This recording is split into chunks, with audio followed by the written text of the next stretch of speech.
ನಾವು ಈ ಏಮೋ ನೋಡಿ ಹಿಂಗೆ ಕಮಿಟ್ ಮಾಡಿಸೋದು ನನ್ನ ಕೈ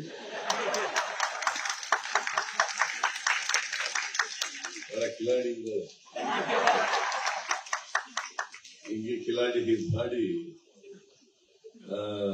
ಗೃಹಲಕ್ಷ್ಮಿ ಯೋಜನೆ ಮಾಡಿಸಿದ್ದು ಯೋಮಾನ. ನಿಮ್ಮಲ್ಲಿ ಎಷ್ಟು ಜನಕ್ಕೆ ಗೃಹಲಕ್ಷ್ಮಿ ಯೋಜನೆ ಸಿಗ್ತಾ ಇದೆ? ಕೈ ಎತ್ತಿ ನೋಡೋಣ. ಗೃಹಲಕ್ಷ್ಮಿ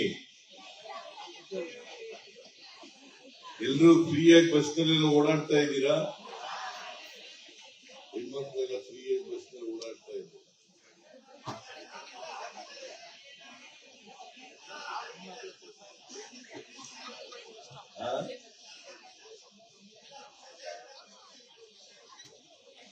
ದೇವರು ಎಲ್ರಿಗೂ ಒಳ್ಳೇದು ಮಾಡಬೇಕು, ಬರೀ ನಾನು ಒಬ್ಬರಿಗೆ ಒಳ್ಳೇದು ಮಾಡುವಂತ ಕೇಳಬಾರ್ದು. ದೇವರು ನನಗೂ ಒಳ್ಳೇದು ಮಾಡಪ್ಪ, ಬೇರೆಯವ್ರಿಗೆ ಒಳ್ಳೇದು ಮಾಡಿ ಅಂತ ಹೇಳಿ ಆಮೇಲೆ ನಮಗೆ ಕೇಳ್ಕೋಬೇಕು. ಆಗ ಮಾತ್ರ ದೇವರು ಒಳ್ಳೇದು ಮಾಡೋದು. ಬೇರೆಯವ್ರಿಗೆಲ್ಲ ಒಳ್ಳೇದು ಮಾಡೋದು ದೇವ್ರೇ.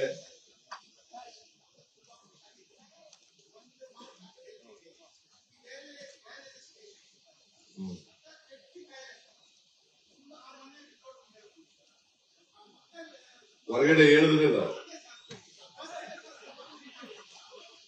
ಈಗ ಎಲ್ಲ ತಾಲೂಕ್ ಕೇಂದ್ರಗಳಲ್ಲಿ ನಾವು ಬಂದ್ಮೇಲೆ, ಹಿಂದೇನೆ ನಾನು ಮುಖ್ಯಮಂತ್ರಿ ಆಗಿರುವಾಗ ಎಲ್ಲ ತಾಲೂಕುಗಳಲ್ಲಿ ಡಯಾಲಿಸಿಸ್ ವ್ಯವಸ್ಥೆಯನ್ನ ಮಾಡಿಕೊಟ್ಟಿದ್ದೀವಿ.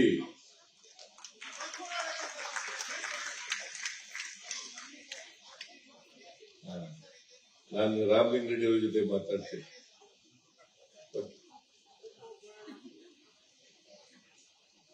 ನಾವು ಸಮಾಜದಲ್ಲಿ ಅಶಕ್ತರಾಗಿರ್ತಕ್ಕಂಥ ಜನರಿಗೆ,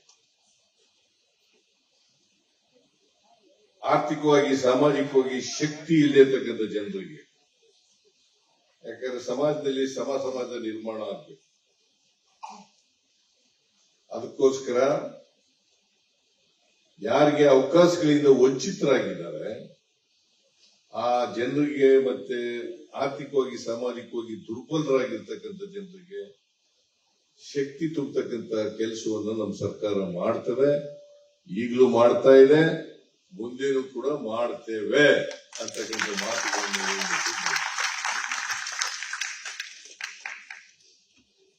ಇಷ್ಟು ಮಾತುಗಳನ್ನ ಈ ಸಂದರ್ಭದಲ್ಲಿ ಪ್ರಸ್ತಾಪ ಮಾಡಿ,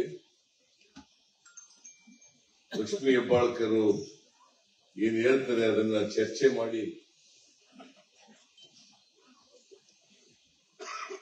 ಅವರ ಇಲಾಖೆಗೆ ಇನ್ನೂ ಹೆಚ್ಚು ಶಕ್ತಿ ಕೊಡ್ತಕ್ಕಂಥ, ಮತ್ತೆ ನಿಮಗೆ ಅಂಗವಿಕಲರಿಗೆ ಶಕ್ತಿ ತುಂಬತಕ್ಕಂಥ ಕೆಲಸವನ್ನ ಮಾಡ್ತೇವೆ. ಅವ್ರು ಹೇಳಿದ್ರಲ್ಲ, ಡಯಾಲಿಸಿಸ್ ಪೇಷಂಟ್ಸ್ಗಳು ಬಹಳ ಪಾಪ ಅವರು ಪಟ್ಟಣಕ್ಕೆ ಬರಬೇಕಾಗತ್ತೆ, ತಾಲೂಕ್ ಕೇಂದ್ರಗಳಿಗೆ ಬರಬೇಕಾಗುತ್ತೆ, ಅವ್ರಿಗೆ ಸಹಾಯ ಮಾಡ್ತಕ್ಕಂಥ ಕೆಲಸವನ್ನ ಮಾಡ್ತೇವೆ ಅಂತಕ್ಕಂಥ ಮಾತುಗಳನ್ನ ಈ ಸಂದರ್ಭದಲ್ಲಿ ಹೇಳಿ ನಿಮ್ಮೆಲ್ಲರಿಗೂ ಧನ್ಯವಾದಗಳನ್ನ, ಮತ್ತೆ ಸನ್ಮಾನಿತರು ಯಾರ್ಯಾರು ಇದ್ದಾರೆ, ನನ್ನ ಕ್ಲಾಸ್ಮೇಟ್ ಇವರು ಆ ಕಾಲೇಜಲ್ಲಿ ಕ್ಲಾಸ್ಮೇಟ್.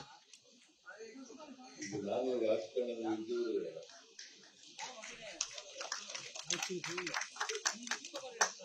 ನಾನು ಹಿರಿಯ ನಾಗರಿಕನೇ. ಈಗ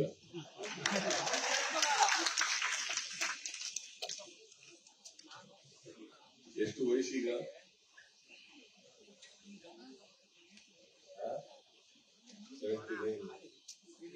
ನಾನು 78 ಕಾಲಿಟ್ಟಿದ್ದೀನಿ.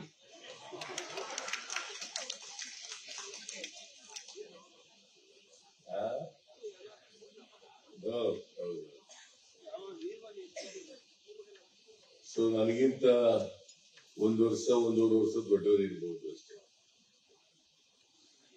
ಇದುವೇ ಬಹಳ ದಿನಗಳ ನಂತರ ಭೇಟಿ ಆಗ್ತಾ ಇದ್ದೀವಿ. ಎಲ್ಲ ಸನ್ಮಾನಿತರಿಗೆ ಅಭಿನಂದನೆಗಳನ್ನ ಹೇಳಿ ಅವ್ರಿಗೆ ಇನ್ನಷ್ಟು ಆಯಸ್ಸು ಆರೋಗ್ಯ ಕೊಡ್ಲಿ ಅಂತೇಳಿ ಪ್ರಾರ್ಥನೆ ಮಾಡಿ, ಜೊತೆಗೆ ಇನ್ನಷ್ಟು ಅವರ ಕ್ಷೇತ್ರ ಆಯಾಯ ಅವರ ಜೀವನದಲ್ಲಿ ಇನ್ನಷ್ಟು ಸಾಧನೆಗಳನ್ನ ಮಾಡಲಿ ಅಂತೇಳಿ ಆರೈಕೆ ಮಾಡಿ ನನ್ನ ಮಾತುಗಳನ್ನು ಮುಗಿಸ್ತೇನೆ. ಜೈ ಹಿಂದ್, ಜೈ ಕರ್ನಾಟಕ.